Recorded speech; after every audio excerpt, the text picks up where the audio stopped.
Good evening and welcome to the program Transforming Agriculture in Nigeria, a program sponsored by the Federal Ministry of Agriculture and Rural Development to showcase the rich potentials of Nigeria's agricultural sector and the effort of government to diversify the nation's economy via agriculture.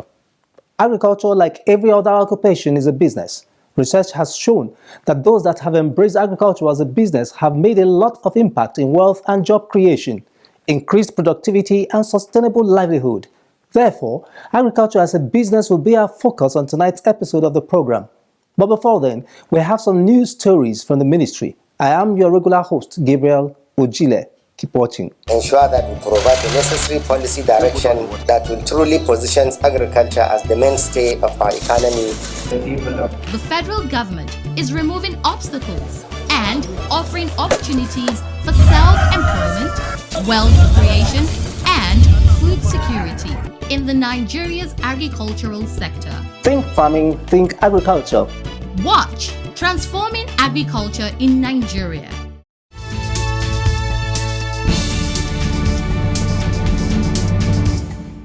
In the news, experts recommend building of dams by Benue River to prevent flood disaster.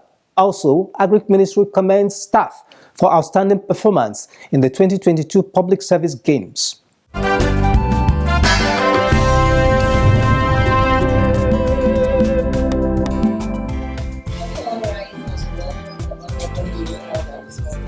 The Minister of Agriculture and Rural Development, Mohammed Mahmoud Abubakar, recently received a report on the assessment of the 2022 flood in Nigeria and its implications on the agricultural sector. The report was presented by the National Agricultural Extension and Research Liaison Services in collaboration with the Extension Department of the Ministry.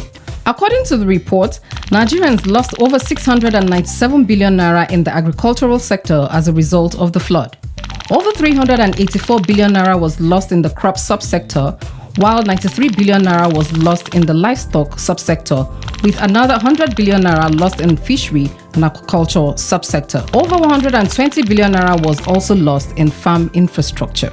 The report recommended more training for river basin staff, promotion of climate-smart agriculture, erosion control, sensitization of farmers, amongst other interventions. For us to mitigate this, one, we need to seriously go into dry season production of typical crops.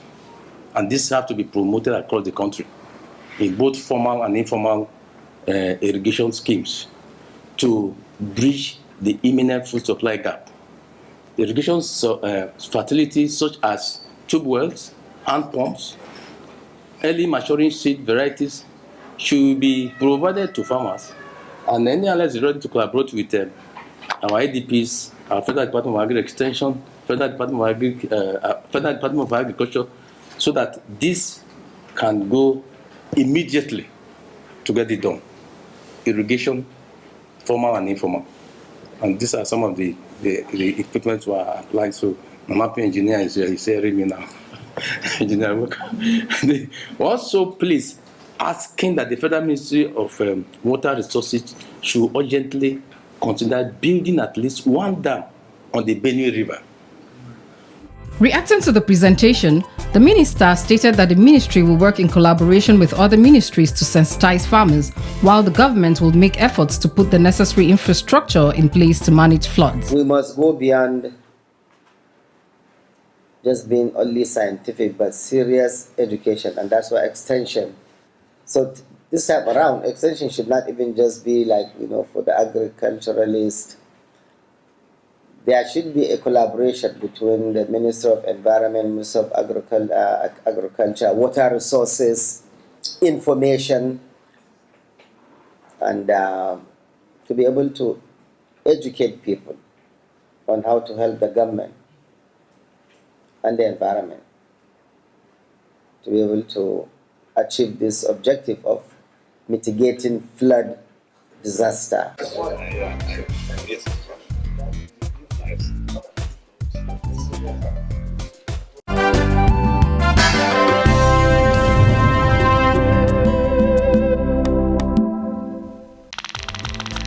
The Ministry of Agriculture and Rural Development organized a warm reception for staff of the ministry for their outstanding performance in the 2022 Federation of Public Service Games FEPSTA, which took place in Jos, the Plateau State capital.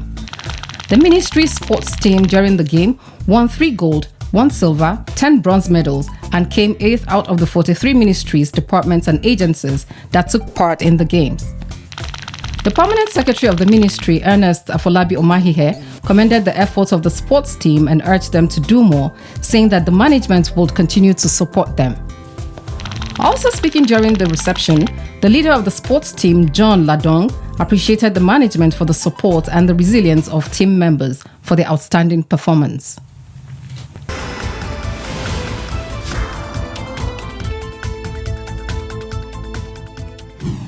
Agriculture provides employment for nearly 70% of Nigeria's population. This comprises farmers, processors, marketers, and other stakeholders in the agricultural sector. Engaging in agricultural value chain is not just for subsistent living. It has opened up a new vista for quite a number of people and a whole new avenue with a lot of business opportunities. In our next segment, we shall put a searchlight on some Nigerians who have taken agriculture as a business and the impact they are making in food security, employment, and wealth creation. Sit back and watch.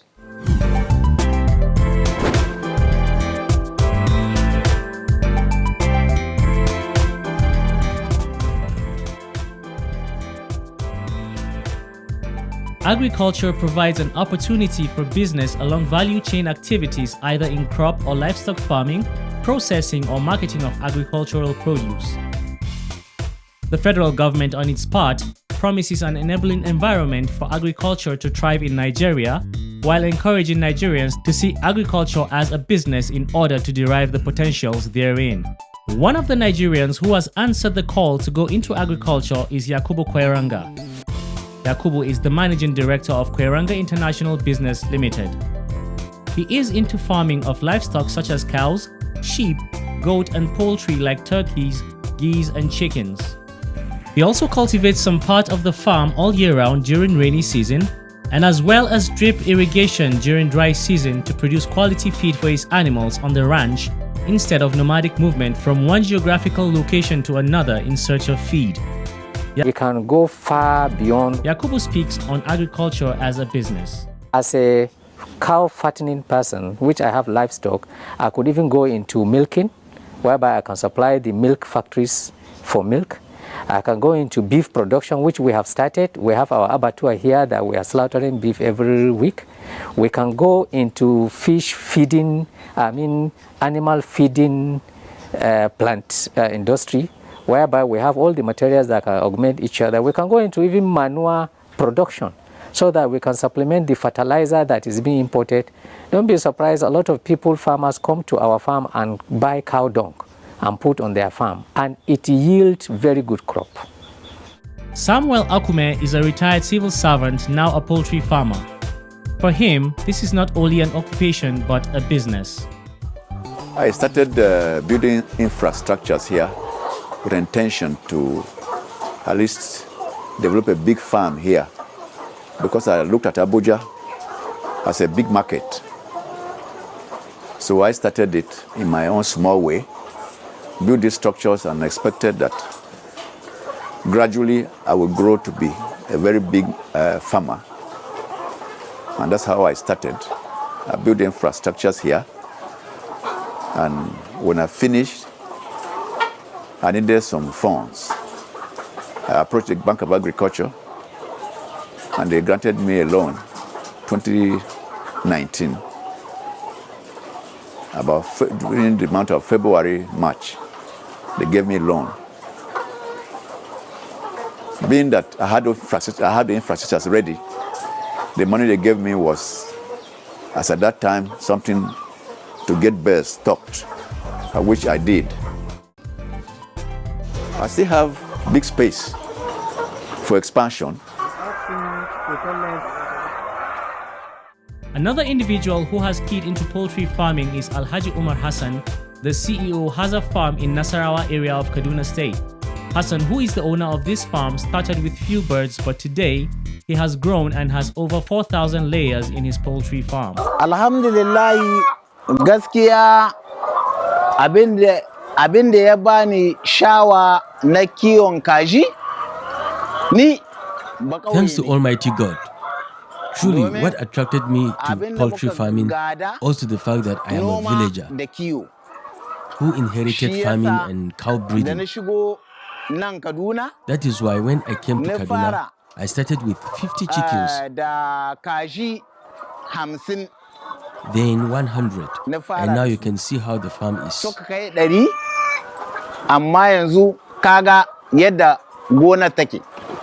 You can't force yourself to start it as you can see it like this. Because even us, we didn't start it like this. We started from small business. I think we started from we started from 50 growers. We are doing it down here. We get rubber to put them water. We get some rubber to put them their food and those things. They are all not in the cage. They are all not in the battery cage. But now as we are moving, we get some battery cage to start small. So now we started from 50 and now we get at least, I think, more than 4,300. Everything about poultry, be it chicken droppings, feathers, the meat or the eggs, is money. Haza Farms gets over 150 crates of eggs per day and the business has been very lucrative. Many people are using egg now. I think there is not any, you can't be getting more issue about the selling market. So inshallah, every time you get your egg, you can take it to the market, and if you have distributors, they will come and they will come to take it so that they can get their own inside. So how do you sell it? Distributor come and buy here? Yes. Take it to the market? Most of my egg distributor come to buy from outside, but I have people that I'm supplying to. But most of it, some distributors come to the poultry and take.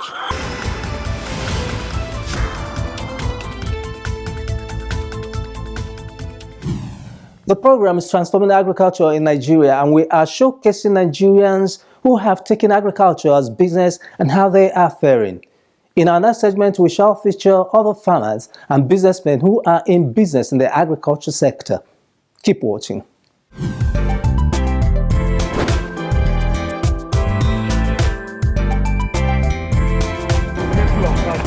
The private sector is a major player in the fishery and aquaculture subsector. Kamin Animal Care in Sabo area of Kaduna State is a fish farm. It is an example of how some Nigerians in the private sector have ventured into fish farming as a business. They share their experiences as fish farmers. For Mr. Jeremiah Kamin, the CEO of the farm, he left his banking job for fish farming business. Now started fish from a bathtub. And from the beginning, I wasn't enjoying it because it was very difficult. There's no capital. But as I was doing it, I encountered losses, but I did not give up. I was encouraging myself. There was even a time that my mom, she was telling me that I'm wasting a lot of money in this thing, that I should stop doing it and get married, or I build a house with the money and get married. But still, I never gave up. I got a work into banking or into bank. And while I was doing the work, I wasn't happy because I feel something is missing. I need to go back to what I enjoy doing. After acquiring training with the passion to venture into the business, Kamin also shares what makes fish farming business a success. I have tenants here. Some of them will come as a working customer that they want to start fish farming. They think it's a very easy something to do. I asked them, the first thing I asked them, how many do you intend to do? Because so many people will hear that 1 kg is 1,000 naira. So they feel when they put 1,000 fish, at the end of 4 months, 5 months, 6 months, they will get 1,000 kg. and it's over 1 million naira. So they have hit money, but not knowing the process they go through before that stage. So I used to tell them, how many fish do you intend to do? If they tell me that they want to do 1,000, then I tell them, you should prepare money for 67 bags of feed. And how much does this feed cost? Then I break it down for them, for each bag. For those who cannot afford to go B-skill, they can start small. It is a venture that retirees and even the working class can go into. Aquaculture or fish farming is something that you can practice anywhere, even in your palo. Get a jerrycan of water and put fish there and start changing the water and feed the fish. The fish will grow.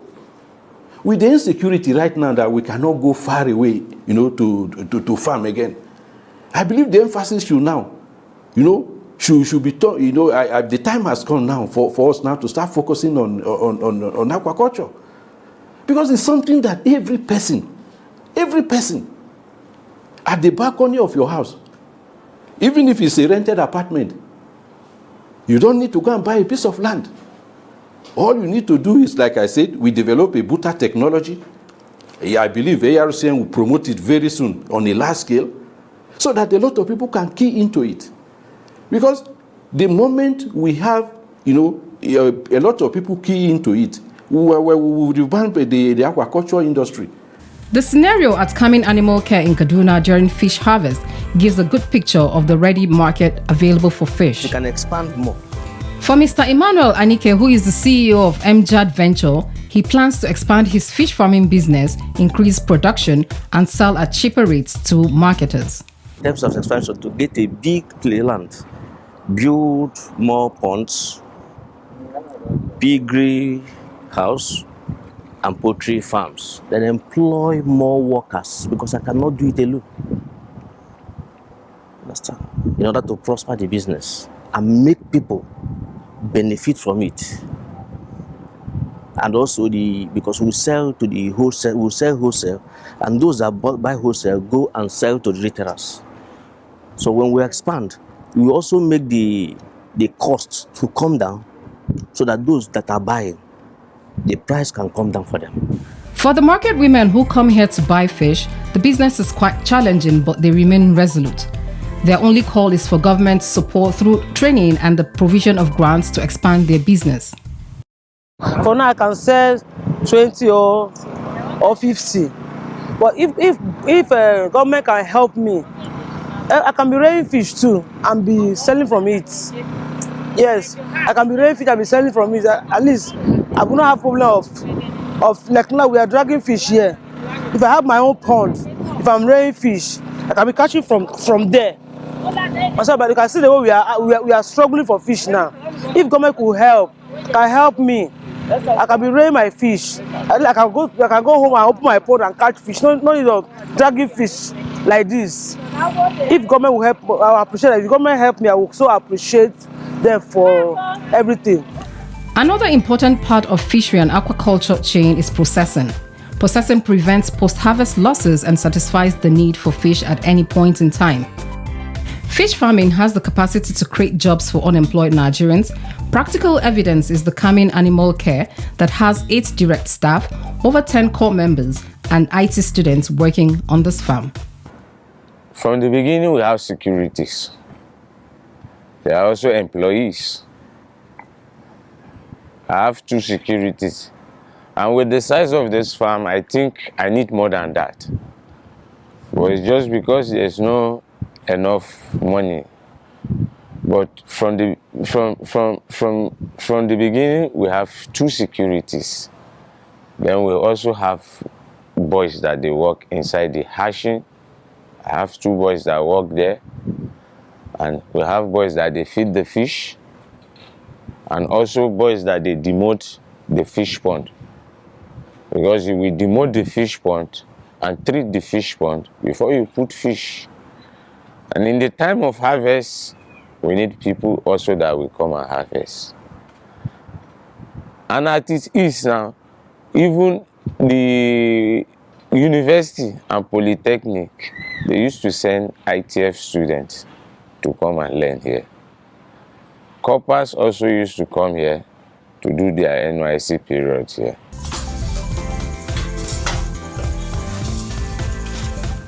Rice processing is another area of business in the rice value chain.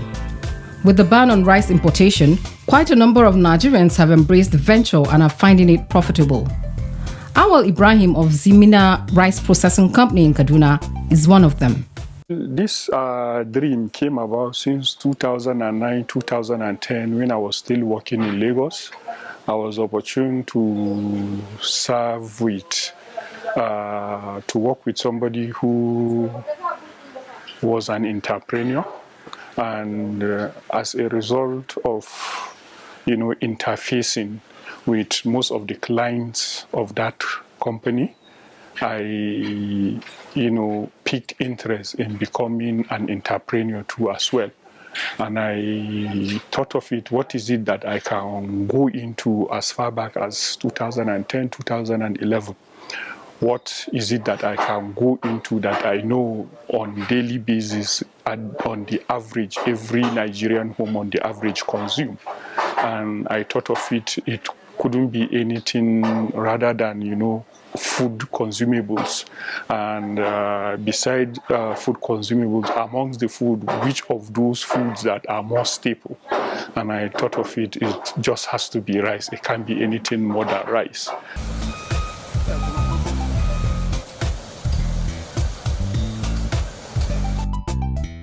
Three Brother Rice Mill in Hadejia area of Jigawa State is another organization that is into the rice processing business. It started operations in 2015 with a production capacity of 120 tons per day, and the business has continued to grow. Today, we can tell you that we can process finished rice more than 200 tons per day. So, and as we can see, new projects are coming up, in which we hope in a couple of months we get over. This one is about 180 tons in 24 hours. So together with the 200 we have, it will give us around 360 to 400 tons. Still along the line of processing, Scroco International Limited is into tea and yogurt production in Kano State, lending credence to the fact that business opportunities abound in the agricultural value chain. The intervention was for raw materials actually. It helped this company source more raw materials in high quantity, which boosted the production, which gave us the opportunity to employ more people. And I think at that time we were running 2 shifts, morning and evening shifts. So at that time the staff strength was high. We have a lot of people working day in the morning and in the afternoon. So we run 2 shifts back then. So it helped the company grow. We bought more raw materials, the production increased, and the marketing was good. And look, that time it was trailers coming in and out, It was very good. And it helped this company grow. That was when Beyond Comment was known all over the country during that period. And it helped to give opportunity to people, to employ more people. And that intervention, it helped this company and a lot of people.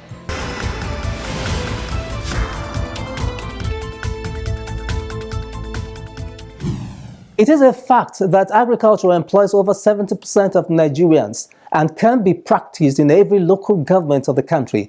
It is a fact also that this population mostly reside in the rural areas, and with the right interventions and business ideas can increase production, job creation, and improve their livelihoods for a shared prosperity and food security.